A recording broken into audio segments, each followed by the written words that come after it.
Okay, so I wanted to talk about one of the stories which most of the mainstream media seems to be largely, if not entirely, ignoring, which is all sorts of farmer-based unrest in the continent. It seems to be in Germany, France, Belgium, Holland. Researching for this in Romania, even they've got a border with Ukraine.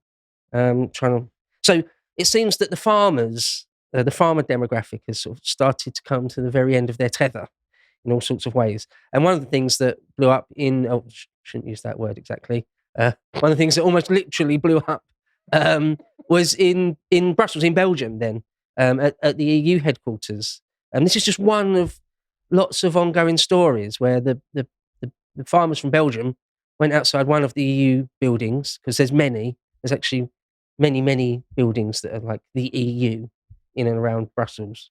And they started a massive fire, quite spectacular looking. I don't think it actually did a great deal. There's no breakdown of law and order. Didn't burn down the EU and it's gone forever, no. Yeah, they didn't gut the building. They didn't ransack and level the building. But nonetheless... It's symbolic, though. Yeah, right. No, it's better than nothing. It's some sort of pushback. There's the argument, there's a lot of people say you shouldn't really ever protest. You shouldn't really ever do these things because it's counterproductive, because you just get yourself put on lists and all sorts of things. But I don't know, I'm a bit of a believer in standing up for what you think's right, even at the cost of your own liberty sometimes, and all sorts of things like that. There you go. I'll get called a Fed for saying such a thing. Nevertheless, I think it was great when... believe in liberty? when they set fire. They made a statement, right? Yeah. They made some sort of statement. For me, that's better than nothing. The riot police did go in. There's one clip I've got there, John, where it says tear gas and water cannon. That clip. The police in Belgium just did sort of go in with shot a few tear gas shells and used a water cannon, quite a low pressure water cannon, it looked like to me. But I think that's further along, John, on the YouTube. Doesn't matter too much. Here's just some pictures. Just click through some of the links, John, at your discretion. I'm not talking about any of them in great specificity, so you can just go through them. It just seems that in France, they've been doing some of them have called the Siege of Paris, where they're trying to cut off some of the roads in and around Paris. Apparently, there's a massive one of the biggest sort of markets for fresh produce. It's just north of Paris somewhere. And the French farmers tried to sort of shut off access to that, not to literally starve Paris, because some people are saying that. You're trying to starve Paris into submission.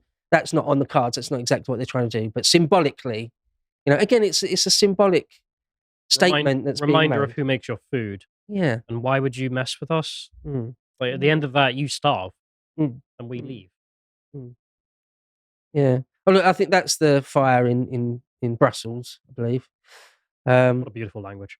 And the German farmers... we have a problem. A serious problem. Sorry. The German farmers seem to have a specific grievance. Well, that's one of the things I want to talk about. What is the actual problem? What's going on? Well, on the surface of it, it's just to do with sort of costs going up, more taxes. For example, the German farmers say that the Germans are putting their taxes up on diesel. A lot of tractors run off of diesel, so if your diesel just costs more, if your overheads or your in and out ledger is very, very finely balanced, then one little tax here or there could mean the difference between going bust or not.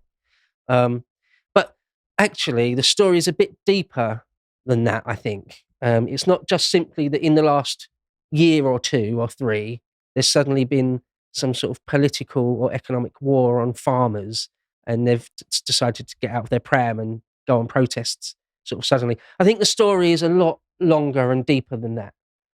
So I wanted to talk a bit about, which is one of the things that if the mainstream media, corporate mainstream media, does talk about this stuff, if they do at all, if they recognise it's happening at all, they won't usually go into really any sort of background detail or any real detail. They'll just say there's some protests going on and that's it, next thing, Like the Gilets jaunes, you remember the yellow coats in France, which is still going on, I believe. It's been years now. Again, they say, it's something to do with the French law and that they wanted to make everyone wear high-vis jackets, and don't really worry about exactly what their grievance is, because the real answer is there's a massive load of different things that people were protesting against. And it's the same with these farmers. It's not just, oh, now there's a bit more tax on diesel.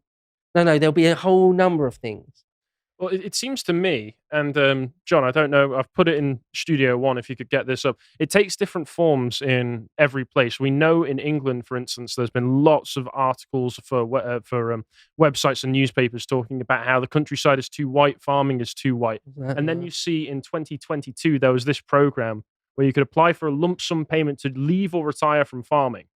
And it seems to me that with the targeting of it and how specific it always seems to be, that there does seem to be some kind of, I don't know, Zimbabweification being attempted of European farming markets. Mm-hmm.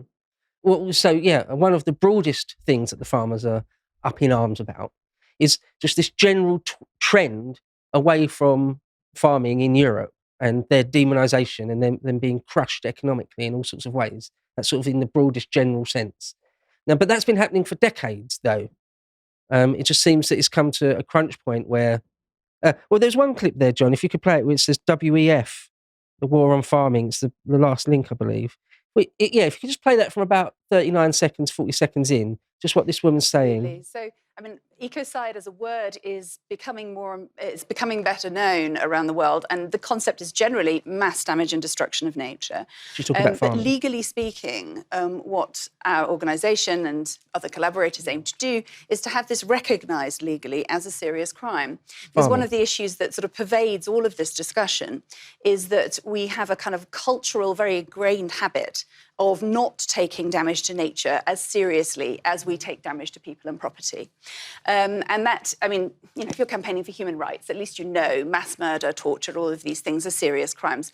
But there's no equivalent in the environmental space. And so, okay, stop playing. You can stop playing that. You get the point. This is farming is genocide.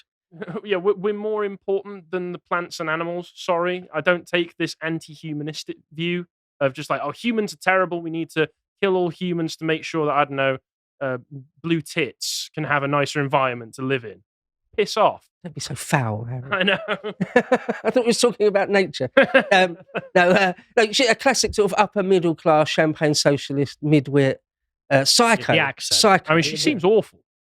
Just talking about farming and agriculture as a type of genocide. Absolute madness. So anyway, I wanted to go back a little bit and talk about the Common Agricultural Policy, if anyone's ever heard of that, CAP. Now, the European project now, in 2023, is, you know, got to sort of crazy extreme lengths, but it first started off as in a much smaller way after World War II. Largely, one of the main points of it was to try and make sure that the big countries, Germany and France, don't ever go to war with each other ever again. That was a big part of it. If we could work together as one political, one economic unit, then we'll never go to war with each other again. That's sort of one of the key tenets in it. Another one of the key things, certainly by the early 60s, was how can we save our own farming industry, largely in France, actually.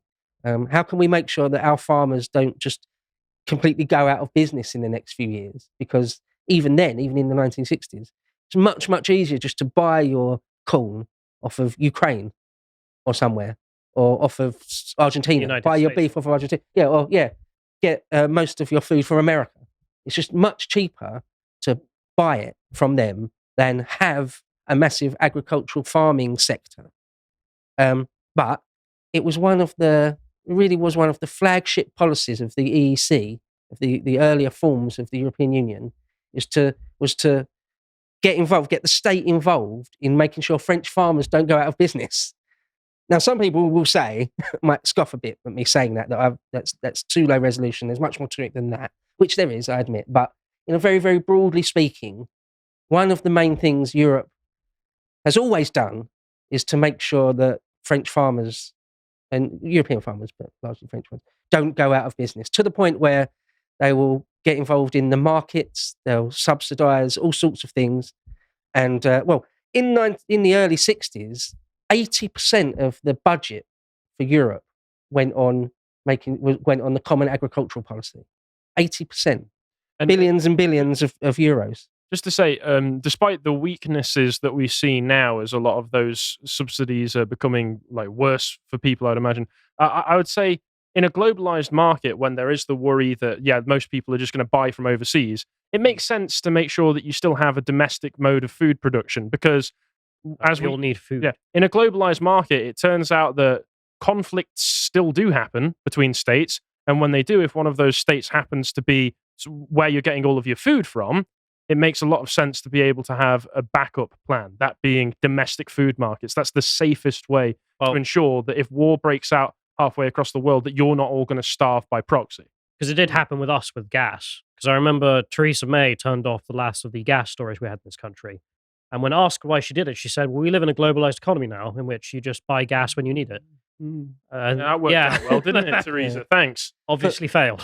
What if someone somehow accidentally blows up the gas pipeline that you require? Yeah. Nothing like that would ever happen, would it? No. Hi, folks. Sorry to interrupt the video, but I just wanted to announce that we have a new line of merch in our merch store. The merch store was kind of empty for a while, and so I thought, right, okay, what do I actually want on shirts? And so I just went through some of the most epic and true things that I think that historical people have said, and John managed to make an amazing set of merch out of it. And we will have extra things coming in the store, such as posters for these to go on. Thanks for everything, folks. Now back to the video. But yeah, so just to be clear, I'm on the side of the farmers, essentially. Not 100%, because they've been kept alive artificially for decades at the expense of other European countries. But I'm definitely on their side, and I'm on the side of enjoyer. Right, yeah. and to have your country being able to make enough food so that people don't starve to death is a desirable thing, obviously. And if I had to choose between subsidizing an incredible range of farmers or an incredible range of restaurants, I would much rather the farmers. Yeah. So, to call the Common Agricultural Policy a type of flagship policy for the European project is fair. I mean, at the moment, they spend something in the order of 58 billion euros a year goes to farmers, European farmers, quite a lot of French ones, to make sure they remain competitive or they just don't go out of business. Because by the early 90s, they changed policy a bit. Instead of trying to subsidise them in all sorts of ways, they just simply gave them money. That's what they do now. The EU just gives French farmers, not just French farmers, I hate to keep picking them out, but just gives European farmers money to make sure they don't completely go under. I think now Clarkson's farm, he got a big lump sum of money to make sure that the farm didn't go under. Right, yeah. Something like 70 grand per year, something like that. And we turned it off, I think, this year or last year. It's now 0 they get. Oh, yeah, because we're not in Europe anymore. Yeah. So there's this idea of having sort of the free market is the best possible thing. If something's unsustainable economically, then it should die by rights. But then there's this other thing that you want to be able to feed your country if things should all go wrong. Yeah, you don't want to starve randomly if war breaks out in Eastern Europe. Now, this idea that I said a little bit earlier about this general trend towards just squeezing farms and farmers more and more and more to the point where they're setting fire to EU buildings and trying to blockade Paris and things. So by 1980, the amount of the budget being spent was down to about 66%. In 2018, it was down to 38%. So it's still tens of billions of dollars every year, but it's becoming less and less and less. And also what the EU has done, not surprisingly, in the last few years as well, is keep adding more and more bureaucracy, more and more red tape, more and more hoops farmers have to jump through, more and more environmental type schemes that you can or you can't do that because of environmental reasons. And the farmer's just like, well, that's the whole ballgame. If I can't do this or that, then my whole farm doesn't work anymore. Well, one example is there's laws about you have to leave fields fallow, i.e. not using them. And that's a tried and tested ancient thing. You can't just use the soil endlessly and expect it to still be good. You have to leave fields fallow. But the EU regulations, a lot of the farmers say, you're making me leave too much of it fallow and for too long. You're just taking money out of my pocket. That's just one example, just one example. Something about pesticides. The EU will release loads of directives about what pesticides you can or can't use, what ones you have to buy. And again, the farmer's like, well, that's Who knows really better expensive. about this? It's just endless. It seems to farmers of just being squeezed endlessly from every angle. And if anything, in the last year or two, even more. The EU just tightens the screw more and more and more. If they're also having to potentially spend a lot of money to just be able to fuel all of the machinery that they need, they're going to be being hit with all of the extra taxes that get put in England, for instance, on diesel and petrol. That's what the Germans were. One of the things the Germans are saying they're really PO'd about is that, you've just whacked up diesel. That means I can't afford to run my tractors now. What are you doing to me? What are we doing here? And that the EU want to just give loads of money to Ukraine, but not to keep their own farmers in business. Want to import loads more from Ukraine, again putting more pressure on their, so this was a question native I had. farmers. I don't know if you got the answer of this, but I was suspicious because, as I understand it, what we decided to do to support the Ukrainian state was we said, okay, we'll de facto on farming basically let you in. We'll send you a lot of money and we'll buy your grain, which is super cheap because of Ukrainian soil. It's a marvel of the world. And, well, that's a massive market shift because now the French guys and the German guys who are growing the same stuff have to compete with one of the most bountiful places on earth for making grain. And they didn't vote for that. There was no discussion. It just happened. Yeah. Is that actually a big impact or not? I believe so, yeah. People are saying, yeah, Okay. no, absolutely. I mean, Ukraine has for a couple of hundred years been shorthand for sort of one of the bread baskets of the world, right? I think it is the bread basket of the world. Right, yeah. So it's my understanding is that they've got black soil, which is just brilliant. And there's only a few places on Earth that even exist, and the places on Earth where you can farm it, where it exists, is Ukraine. That's basically it. Right. So to actually compete on a level field with Ukraine in terms of wheat, say, it's going to be very difficult for a German farmer to do that. Yeah. And so I suppose I don't see any quick end to this because the powers that be in Europe seem committed to it, like the immigration issue.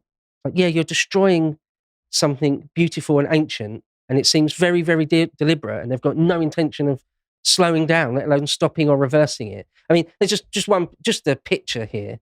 If you scroll down a tiny bit, John, just so you can see, just in a Marie Antoinette style, Macron is still just having state dinners and things, whilst his farmers that are staring defeat and penury in the eye, he's just still going about his business. I mean, I just thought it was worth doing a little segment on this, seeing as, if nothing else, the mainstream media largely blanking it, like the problem on the southern border in America, where Texas decided to go against the federals on the on the southern border in America. The mainstream media, at least in Britain, just decided to look the other way and just essentially not really report on that. They seem to be doing a similar thing with this. Every now and again, you'll see something on BBC. It seems like a huge issue. It seems like a giant issue, because this sort of thing, I don't think this is going to happen, but this sort of thing can snowball into full rebellion, full revolution, full-blown social unrest. This sort of thing in history, in the past, can be the kernel of something that snowballs into something much, much, much bigger. I fear it won't in this instance, but nonetheless, at least if you get, a lot of our audience won't, but if you get most of your information off of mainstream media, and you could be forgiven for not even hearing about this is really happening. So I thought at Lotus Eaters we should try and bring it to some people if we can. Brilliant. That was it. Hello, folks. We just had a lovely symposium here with Harry. We discussed Humboldt's Limits of State Action, which is a classic of libertarian philosophy. I really enjoyed it, Harry. I hope you did as well. As always, of course I did. As always. And don't forget to subscribe. With £5 a month, you can gain access to all our premium content. See you there. If you appreciated that episode from the podcast The Lotus Eaters, you can go to lotuseaters.com to get access to all the premium content that's on the site, such as the Symposium series, this episode on instructions from Ptahhotep. If you'd like to find out what else is being put out, you can follow on Twitter at lotuseaters_com on Twitter. Thank you and goodbye.